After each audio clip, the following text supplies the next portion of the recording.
Okay, I think we're good here.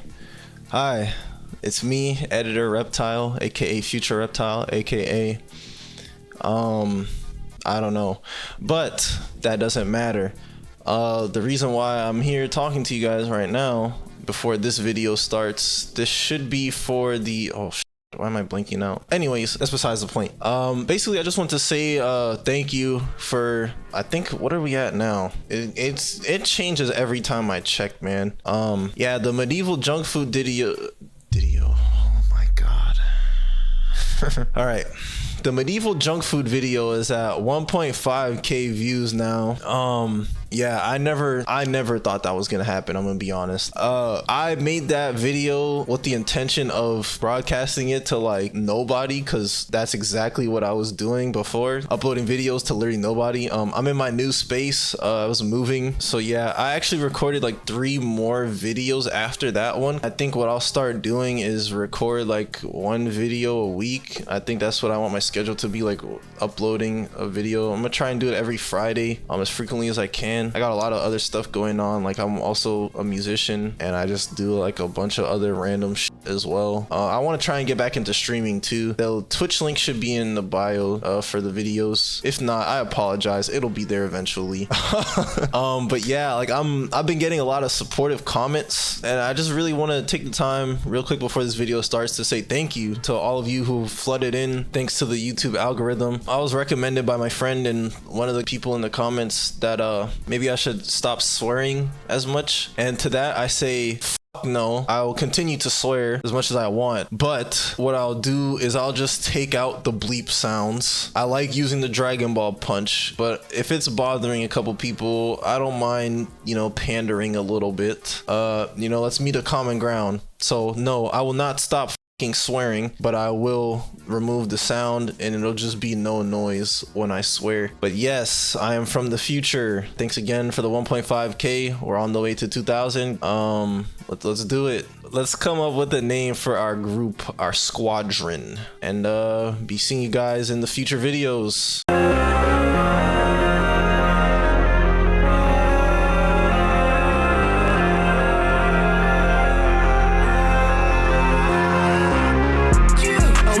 But I be talking niggas like I'm off the leash. Let them haters pay that fee. What it is, I still la vie. Niggas getting bitch slapped, nigga, that could not be me. Now my second.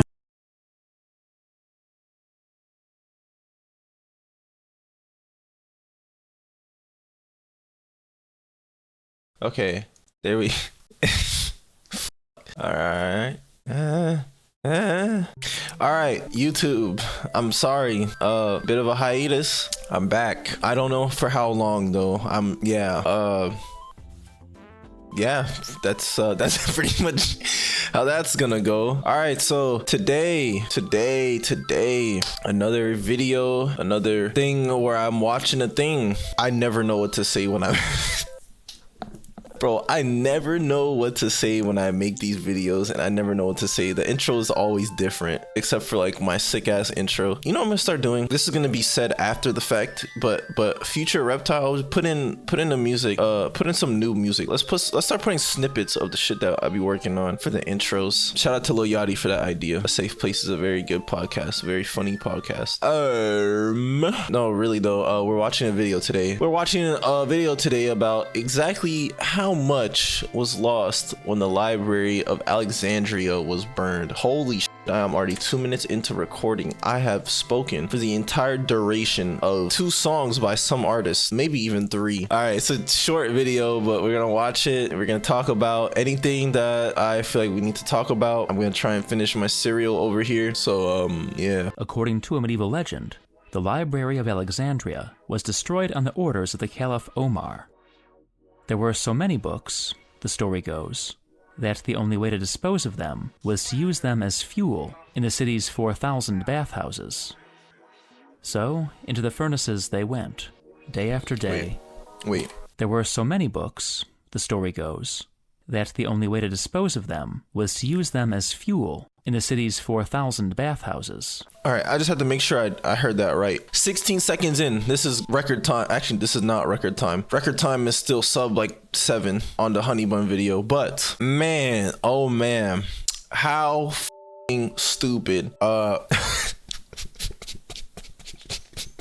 let me chill, because maybe that was the only way, but it's like, bro, all that knowledge, and I get that, you know, you have a lot of books or whatever, but y'all didn't even want to try and save like what could have been considered important or would have been insane for the future. I guess they wouldn't have known, but still, like, my said, yeah, you know, too many books, bro, like, you gotta dumb these down. Like, bathhouse need more steam though, so why don't we use this, man? Save our wood for something else. So into the furnaces they went, day after day, week after week, the wit and wisdom of 1,000 years going up in smoke, and bits of blackened books raining on the weary rooftops of Alexandria. This never actually happened. Even if the Caliph had wanted to destroy Alexandria's books, he would have found few left to burn. By his time, the library had already vanished and already become shrouded in mystery. What? Many of the questions that surround it can never be answered. But in this video, I hope to at least contextualize the significance of the library's loss. The Library of Alexandria was established around 300 BC by Ptolemy I. Ptolemy, once a companion of Alexander the Great, had established himself as king of Egypt, with the bustling seaside metropolis of Alexandria as his capital. By assembling texts and intellectuals, Ptolemy hoped to burnish the reputation of his kingdom and capital. Ptolemy's son and grandson expanded the library, sending scholars and agents to scour the markets of the Greek world for new purchases. Their bibliomania was so intense that ships arriving in Alexandria were compelled to surrender all books on board for copying. Some ancient authors claimed that it contained 700,000 books. Books, in this context, meaning papyrus scrolls. We don't know the actual number, though it's often assumed that it was far lower. For example, the Alexandrian scholar Didymus, nicknamed Bronze Guts for his inhuman work. Bro said Didymus. And with what's going on right now, you know, just make that connection. What if, right? That name is a name of history, right? You see all the shit that bro doing right now. You see all the shit he doing right now. You see all the obstacles he's up against right now, right? What if that's like a name given to the most heinous name, starting from here? What if it started out as a positive thing and became the most heinous name over the course of history? Come on, Didymus, bro. Come on, man, there's no way. The scholars who worked in the library under the early Ptolemies became famous throughout the Greek world. It was in the library that the circumference of the earth was first calculated, that the standard texts of the Homeric poems were established, and, fittingly, that the first library catalog was devised. Like tenured academics in every era, the scholars of the library also spent a great deal of time and energy attacking one another on points of pedantry, a habit that earned the Museon the nickname Birdcage of the Muses. But it was in 48 BC, and at the hands of Julius Caesar, that the library suffered its first great disaster. Fresh from his victory over Pompey, he had become involved in a civil war that pitted the famous Cleopatra against her brother, Ptolemy XIII. When he said that that Cleopatra and Ptolemy XIII were in a civil war, I thought he was saying Caesar was behind it on some like Eisen shit. I was wrong. Yeah. When Ptolemy's forces tried to seize a fleet moored in Alexandria's harbor, Caesar ordered the ships burnt to keep them out of enemy hands. Unfortunately, the fire spread from the docks to the adjacent palace quarter. Oh, no way. No way. No way. Was it worth it, man? Was it worth Xing out the ops, Xing out the O's, bro? Was it worth it, bro? According to some ancient authors, the flames destroyed the library. Other authors claimed that only a portion of the collection was destroyed. It's sometimes theorized that the burnt books were not in the main library, but in harbor warehouses. Only a few years later, Mark Antony is said to have given Cleopatra 200,000 books from Pergamum. What the f is a gonna do with 200,000 books, bro? One person. If it's not for a library, bro. I can understand a library having 200,000 books. Let me back up a little bit before I unpause this, but that's crazy. Imagine like, and he said what? The books at this time were fucking scrolls, nigga? Little papyrus sheets of paper. What the f am I doing with 200,000 of those, bro? Is that coming in a crate, bro? On a pallet? No. Oh, they probably didn't have that shit at the time. How the f bringing that fucking little baskets full of scrolls and shit on camel, like what the how the f you even store that shit in a library? That shit probably ugly as hell, bro. Let me chill. A gift of this magnitude would only make sense if the Alexandria Library had been depleted. The library continued to operate during the Roman imperial era. Though no longer a hotbed of original research, it seems to have remained accessible to scholars, and was apparently subsidized by the Roman administration. During the 3rd and 4th centuries AD, however, Alexandria experienced a massacre, an invasion, a civil war, and a tsunami, any or all of which might have destroyed the library. Ptolemy II had established a branch of the library, accessible to the public, in the marble porticos surrounding the Temple of Serapis. Wait, so this was a private library for scholars and I guess, I don't know, nobles? Did not know that. Did not know that. This is pretty cool though. Like, I don't know if you can see my cursor, but it's really cool that if this is how this worked, you would just come in here. I don't know what the fuck this is over here, but, or this over here. But to be honest, I don't know what most of this shit is in here, but I like that there's like a wall around it, like a nice little grand entrance kind of thing on like this hill or plateau, whatever the fuck this thing is on. And I'm guessing this small ass room in here is the library. But in 391, amidst savage street warfare between Christian and pagan mobs, the temple was demolished. But since we hear nothing more about the books, it's often assumed that they were damaged or dispersed at this time. We don't know, in short, exactly when the Great Library in the Palace and the Branch Library in the Serapeum were destroyed. By the time of the Arab conquest, the Library of Alexandria was likely no more than a distant memory. Disasters must have destroyed many books, but the greatest culprit was almost certainly simple decay. The Library of Alexandria was dependent on sustained elite patronage and investment. When this dried up, and when the texts ceased to be cared for and recopied, the scrolls of the library simply rotted away in Alexandria's humid air. Before we continue... Are you giving me an ad read right as I pause? Yeah, you're right. Before we continue, let me say what I gotta say about this. See, bro, you niggas folded. I mean, to be granted, you know, at the time, there wasn't really any AC or anything like that to preserve these documents. So you were always gonna fold, if we're just being honest. And,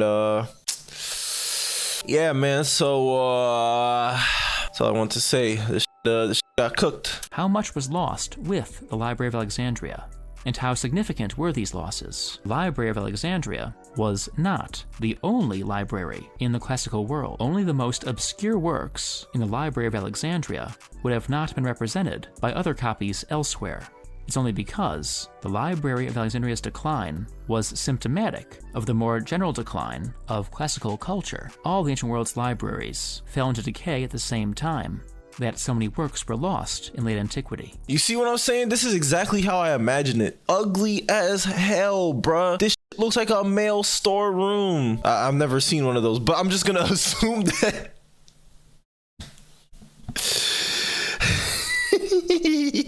I'm just gonna assume that it looks like this, bruh. This shit looks terrible. It looks like these motherfuckers don't know which carpet they trying to pick out. Bro got the menu right over there in his hand. Look at them, they're over there. Thaddeus, come look, come. We found the ultimate fabric for this carpet. Oh, no way, man. Ugly as shit. Yo, shout out to the modern day library. You know what I'm saying? Motherfuckers like me don't be going in there, but it looks better. And there's AC and computers.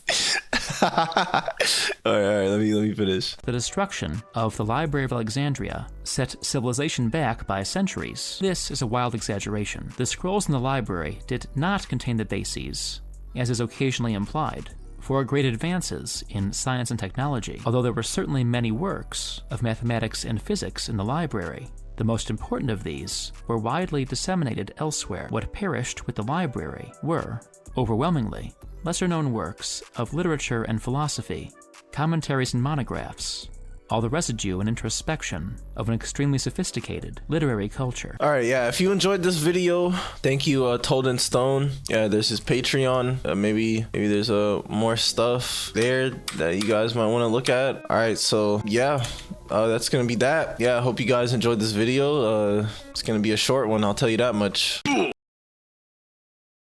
feel like I didn't really learn that much in this one. Not to say that the video was bad or anything, it just seems like a kind of it's more of like a big mystery thing. Like, oh yeah, we can speculate all day about it, but we don't know shit. And just like how you don't know shit, if you click somewhere on my screen right now, then there'll be a video that plays after you click somewhere on the screen right now. So why don't you just go ahead and click on the screen right now? Yo, wait, hold on. Oh, sorry, I forgot you. Yo, did they fall for it yet? No. What, they're waiting for the outro card?